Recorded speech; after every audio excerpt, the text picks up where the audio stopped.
Assalamualaikum warahmatullahi wabarakatuh. Kami dari kelompok 4 akan mempresentasikan materi pengelolaan sediaan farmasi, alat kesehatan, dan bahan medis habis pakai. Kami dari kelompok 4 beranggotakan Erik Rito Samsiadi, Febriani Agus Rombe, Aliyah Afra Amatullah, Anastasia Didik, Novria Ulfi Arung, Samsinar, Stella Elviranda Payungalo, Dini Mayang Pasenga, Nur Alifah Handayani, Adrianti Pataallo, dan Nur Mutmainna.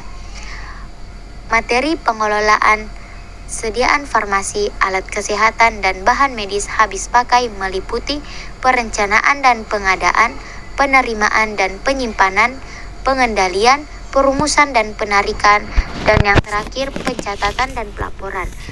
Untuk mempersingkat waktu kepada pemateri, kami persilahkan. Perencanaan merupakan kegiatan untuk menentukan jumlah dan periode pengadaan sediaan farmasi, alat kesehatan, dan bahan medis habis pakai, sesuai dengan hasil kegiatan pemilihan untuk menjamin terpenuhinya kriteria tepat jenis, tepat jumlah, tepat waktu, dan efisien.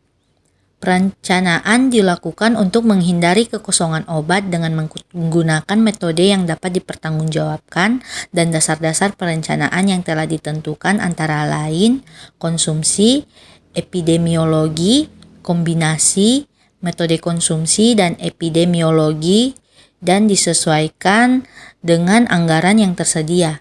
Pedoman perencanaan harus mempertimbangkan yaitu yang pertama, anggaran yang tersedia, yang kedua, penetapan prioritas, yang ketiga, sisa persediaan, yang keempat, data pemakaian periode yang lalu, yang kelima, waktu tunggu pemesanan, dan yang terakhir yaitu perencanaan pengembangan.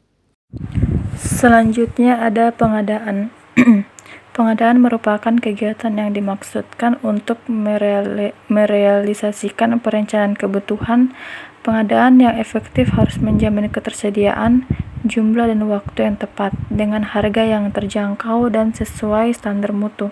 Pengadaan merupakan kegiatan yang berkesinambungan, dimulai dari pemilihan, penentuan jumlah yang dibutuhkan, penyesuaian antara kebutuhan dan dana, pemilihan metode pengadaan, pemilihan pemasok, penentuan spesifikasi kontrak, pemantauan proses pengadaan, dan pembayaran. Adapun hal-hal yang perlu diperhatikan dalam pengadaan sediaan farmasi, alat kesehatan, dan bahan medis habis pakai antara lain yaitu bahan baku obat harus disertai sertifikat analisa, kemudian bahan berbahaya harus menyertakan material safety data sheet, kemudian sediaan farmasi, alat kesehatan, dan bahan medis habis pakai harus mempunyai nomor izin edar dan expiry date minimal 2 tahun kecuali untuk sediaan farmasi, alat kesehatan, dan bahan medis habis pakai tertentu. Berikutnya penerimaan. Penerimaan merupakan kegiatan untuk menjamin kesesuaian jenis, spesifikasi, jumlah, mutu, waktu penyerahan, dan harga yang tertera dalam kontrak atau surat pesanan dengan kondisi fisik yang diterima. Semua dokumen terkait penerimaan barang harus tersimpan dengan baik. Penyimpanan. Setelah barang diterima di instalasi farmasi, perlu dilakukan penyimpanan sebelum dilakukan pendistribusian. Penyimpanan harus dapat menjamin kualitas dan keamanan sediaan farmasi, alat kesehatan, dan bahan medis habis pakai, sesuai dengan persyaratan kefarmasian. Persyaratan kefarmasian yang dimaksud meliputi persyaratan stabilitas dan keamanan, sanitasi, cahaya, kelembapan, ventilasi, dan penggolongan jenis sediaan farmasi, alat kesehatan, dan bahan medis habis pakai. Adapun komponen yang harus diperhatikan antara lain, obat dan bahan kimia yang digunakan untuk mempersiapkan obat diberi label yang secara jelas terbaca memuat nama, tanggal pertama kemasan dibuka, tanggal kadaluarsa, dan peringatan khusus. Yang kedua, Elektrolit konsentrasi tinggi tidak disimpan di unit perawatan kecuali untuk kebutuhan klinis yang penting. Yang ketiga, elektrolit konsentrasi tinggi yang disimpan pada unit perawatan pasien dilengkapi dengan pengaman, harus diberi label yang jelas, dan disimpan pada area yang dibatasi ketat untuk mencegah penatalaksanaan yang kurang hati-hati. Dan yang terakhir, sediaan farmasi, alat kesehatan, dan bahan medis habis pakai yang dibawa oleh pasien harus disimpan secara khusus dan dapat diidentifikasi. Kemudian, metode penyimpanan yang dapat dilakukan berdasarkan kelas terapi, bentuk sediaan dan jenis sediaan farmasi, alat kesehatan, dan bahan medis habis pakai, dan disusun secara alfabetis dengan menerapkan prinsip first expire first out atau FEFO dan first in first out atau FIFO, disertai sistem informasi manajemen. Penyimpanan sediaan farmasi, alat kesehatan, dan bahan medis habis pakai yang penampilan dan penamaan yang mirip, laza, look alike, sound alike, tidak ditempatkan berdekatan dan harus diberi penandaan khusus untuk mencegah terjadinya kesalahan pengambilan obat. Adapun perencanaan.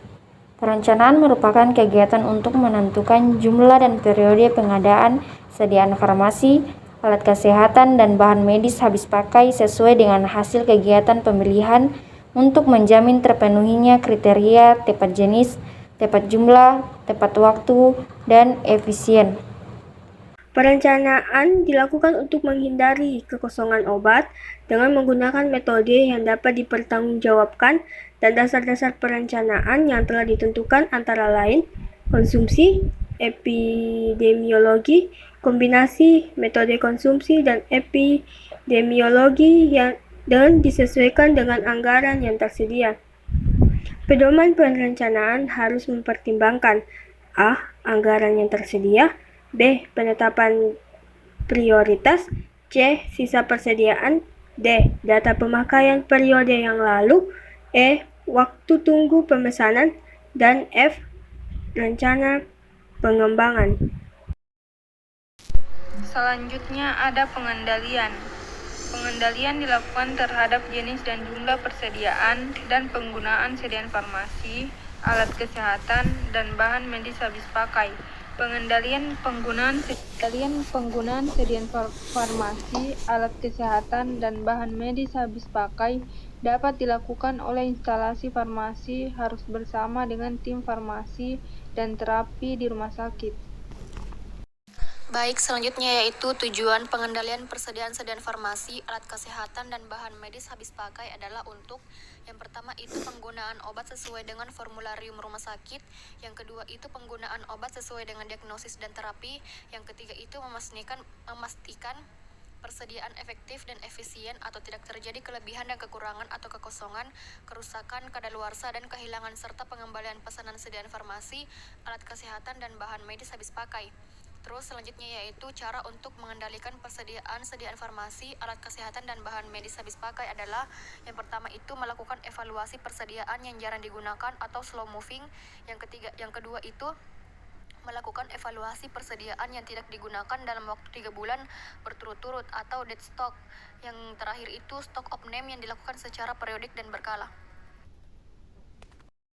Kemudian ada penarikan sediaan farmasi yang tidak memenuhi standar atau ketentuan peraturan perundang-undangan dilakukan oleh pemilik izin dari edar berdasarkan perintah penarikan BPOM atau mandatory recall atau berdasarkan inisiasi sukarela dari pemilik izin edar atau voluntary recall dengan tetap memberikan laporan kepada Kepala BPOM. Penarikan Alkes dan BMHP dilakukan terhadap produk yang izin edarnya dicabut oleh Menteri. Pemusnahan dilakukan dengan ketentuan produk tidak memenuhi persyaratan mutu, telah kadaluarsa, tidak memenuhi syarat untuk dipergunakan dalam pelayanan kesehatan atau kepentingan ilmu pengetahuan, dan dicabut izin edarnya. Kemudian pemusnahan, adapun tahapan pemusnahan obat, yang pertama membuat daftar sediaan farmasi, Alkes, dan BMHP yang akan dimusnahkan. Yang kedua, menyiapkan berita acara pemusnahan. Yang ketiga, mengkoordinasi jadwal, metode, dan tempat pemusnahan kepada pihak yang terkait. Kemudian, yang terakhir, menyiapkan tempat pemusnahan. Baik, sekian presentasi dari kelompok kami. Terima kasih atas perhatiannya. Semoga materi yang kami sampaikan bermanfaat. Wassalamualaikum warahmatullahi wabarakatuh.